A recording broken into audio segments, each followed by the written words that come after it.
Guten Tag and good afternoon, everybody. My name is Kazimierz Hojna, and I'm the Chief Commercial Officer with GreenX Metals.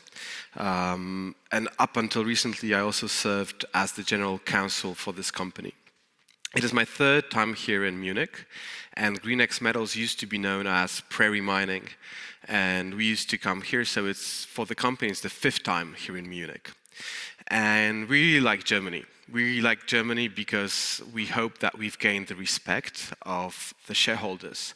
Nearly 20% of our shares are now in the hands of German residents and German financial institutions. We are also closely linked with Hannes Huster from Der Gold Report, and he's been helping a lot. This is a very good analyst in our view. So we see trade of nearly a third of our trade happening in Germany, so quite a lot. And we are very proud to have earned this trust over the years. And this kind of acknowledgement from a big market, from a big economy is very, very important. As you may see on the cover slide, we used the word investment arbitration dispute, a unique and uncorrelated asset class. So unique is a bit of a cliche word. It's very often used in corporate presentations, but it means nothing. So let me tell you why we think that unique GreenX Metals is. Now, there are a couple answers to that. Firstly, because we are triple listed. We are listed on the ASX in Australia, on the LSE in London, and in Warsaw on the Warsaw Stock Exchange. But we are also traded in Germany, as I told you, and a lot of our shareholders are German. What is more, our market cap is $262 million. This is give or take 160 million euros. And we are traded daily with just around $2 million worth of share on those all combined markets. We have a good cash position with over $10 million in the bank. And this is unique for our junior mining company. You would see this kind of position with bigger companies already in operation, already in mining. Now, as you may see, with all those undiluted shares on those markets, they're all combined to 272 million shares in total. And right now we are trading at around 1 Aussie dollar, which is 50 something euro cents. Now, our presentation will focus on two things, the investment arbitration against Poland and then about the geology of Greenland. But right now, I think that our share price is mostly driven by the investment dispute against Poland. So let me tell you at first about our investment arbitration in Poland. This investment arbitration makes us also unique because we are completely not linked with the cycle. We are an uncorrelated asset, you might say. So our share price is not linked to what is happening in the global markets. We have projects in gold and in copper, but our price will not be affected by the price of metals in London. It will not even be affected by the fundamentals like the global economic output. So you might say that we offer asymmetric returns. We go against the market. And what is also important, we offer those potential returns at a basically very short period of time. And we offer them at a minimal cost to our shareholders.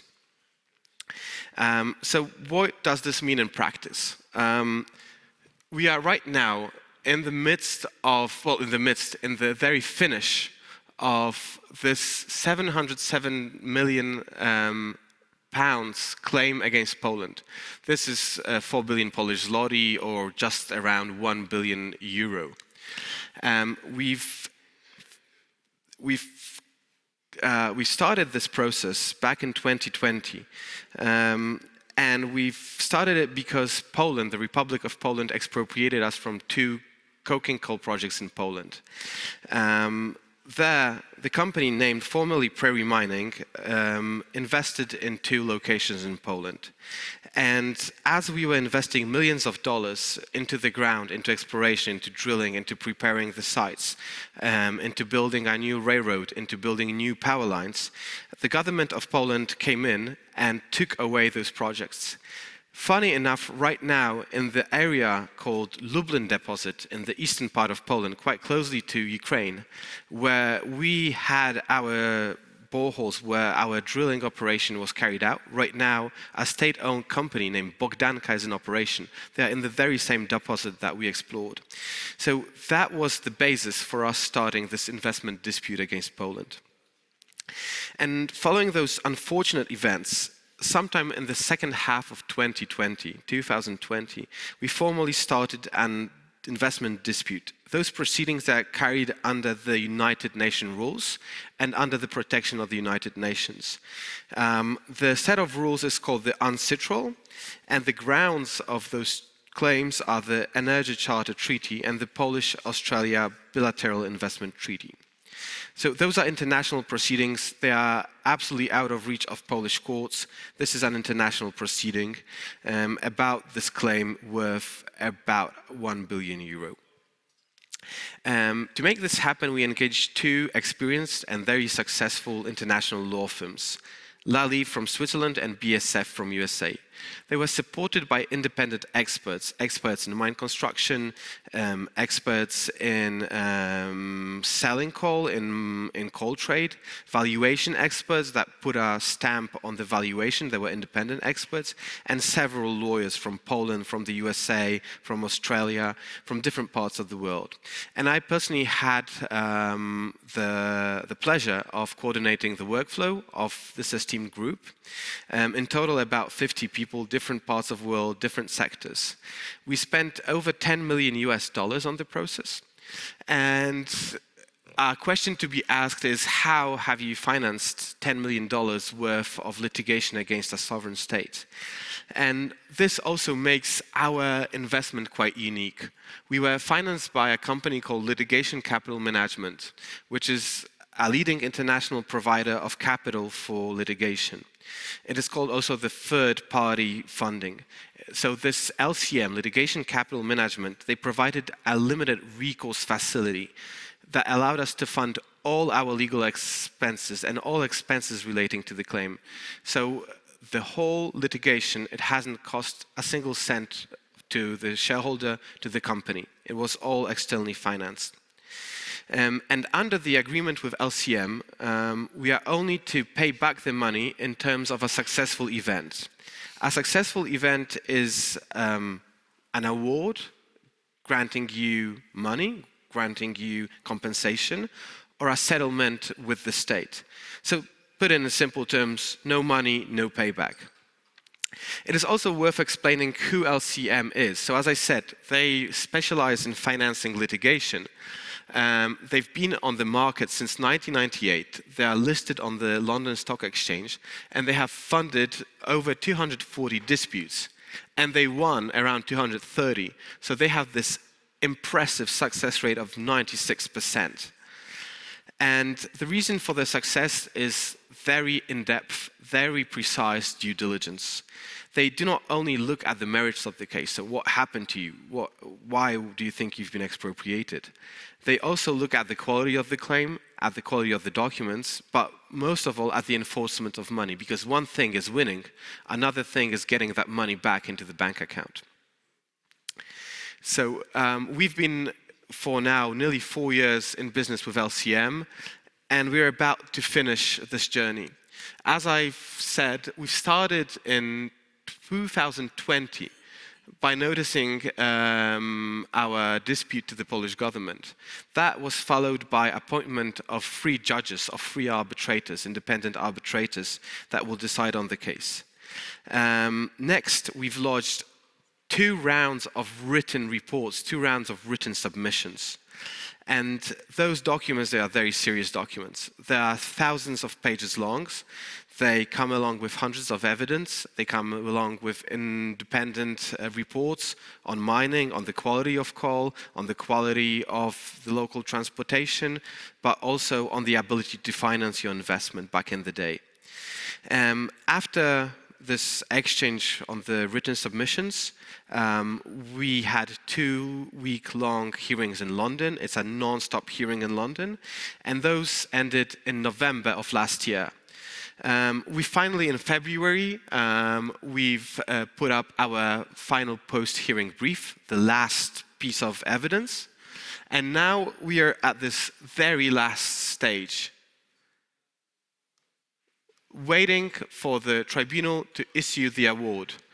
And this will be the last phase of it. There is no appeal proceedings. There is nothing that can happen once an award is granted.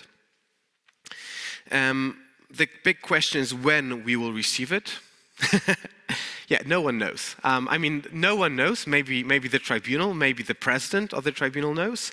This is an independent decision. We have no knowledge, but on average, it should take 12 months from the hearings. The hearings ended at the very end of November last year, so the beginning of December. So we are expecting the decision to come soon maybe in a month, maybe in 2 months, maybe in 3 months, we don't know exactly, but within the next quarter, we hope. But again, it's an independent decision, and we just have to be relaxed and wait for it. So what I would also like to mention today are some new recent developments in international arbitration. There's a case called Mercuria Energy Group versus Poland. And that case, the reason why I want to talk to you about it is because it's pretty similar to our case. Firstly, the tribunal was presided by Professor Dr. Klaus Sachs of Munich, and he decided in favor of the investor, ordering to pay a total of 210 Polish million zloty to the investor. Secondly, the case was based on the very same legal grounds, the Energy Charter Treaty. And last but not least, it revolved around concessions. Not concessions to mine, but to sell oil and gas in Poland, but still concessions that were granted by the public authorities of Poland. So what happened in that case? Where the investor came in and he fulfilled all the requirements, the Polish authorities replied to that by saying, we don't know, we're not quite sure, we will not issue your permit. The investor then went to the Polish courts, just as we have in Prairie Mining, in GreenX Metals, and he won a number of cases, just as we have in Poland. I think we've won a total of 9 court cases, but they were never enforced, but they were never honored by the public authority. So those are the similarities between those 2 cases that were found in this quite recent judgment. It says 2019, but it was awarded this year. 29th December 2022, but it was made public this year. So based on all those facts, we are looking forward to an outcome on the arbitration very soon. We are looking at it pretty relaxed, but we do not do nothing in the meantime. What we've done, we found new assets for the company, and we've came back to what we do best, to exploration of mineral deposits around the world. And this is also what makes us unique, you might say. We've invested in Greenland, so not a typical choice, not as Africa or South America.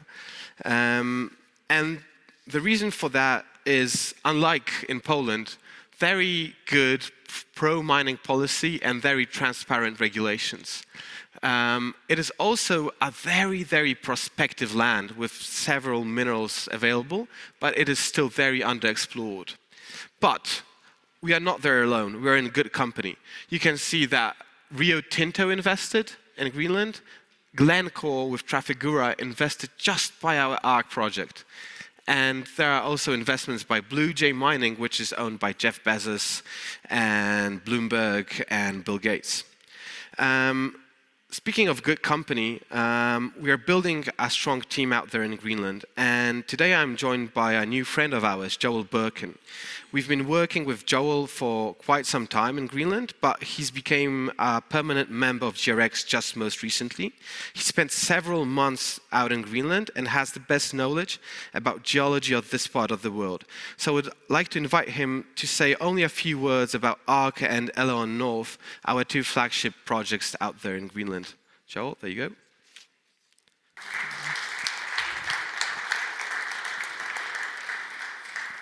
Can you hear me okay? Excellent. Yeah, just want to once again introduce myself, Joel Birken, Exploration Manager at GreenX. And just before I get on with the presentation, I'd like to make a comment on the transport around Greenland. I think it appears as a unique and somewhat exotic island, but in fact the infrastructure that exists is quite good, and in many cases we can simply take commercial flights into the country. We can charter flights and helicopters and ships to get along with our projects. But as Kaz mentioned, we have two projects. We have one in the north, which we call ARC, and it's our copper project. And we have one project in the east, which is our gold project, called Eleanor. So we're going to start in the north with our Arctic Rift copper project. This project came about by using a mineral systems analysis where we recognize a new metallogenic district in the order of 50,000 square kilometers. This district is prospective for nickel, copper, lead zinc even, but we're focused on copper, and we selected around 5,000 square kilometers of land based on the copper potential. That's our license here, just over 5,000 square kilometers.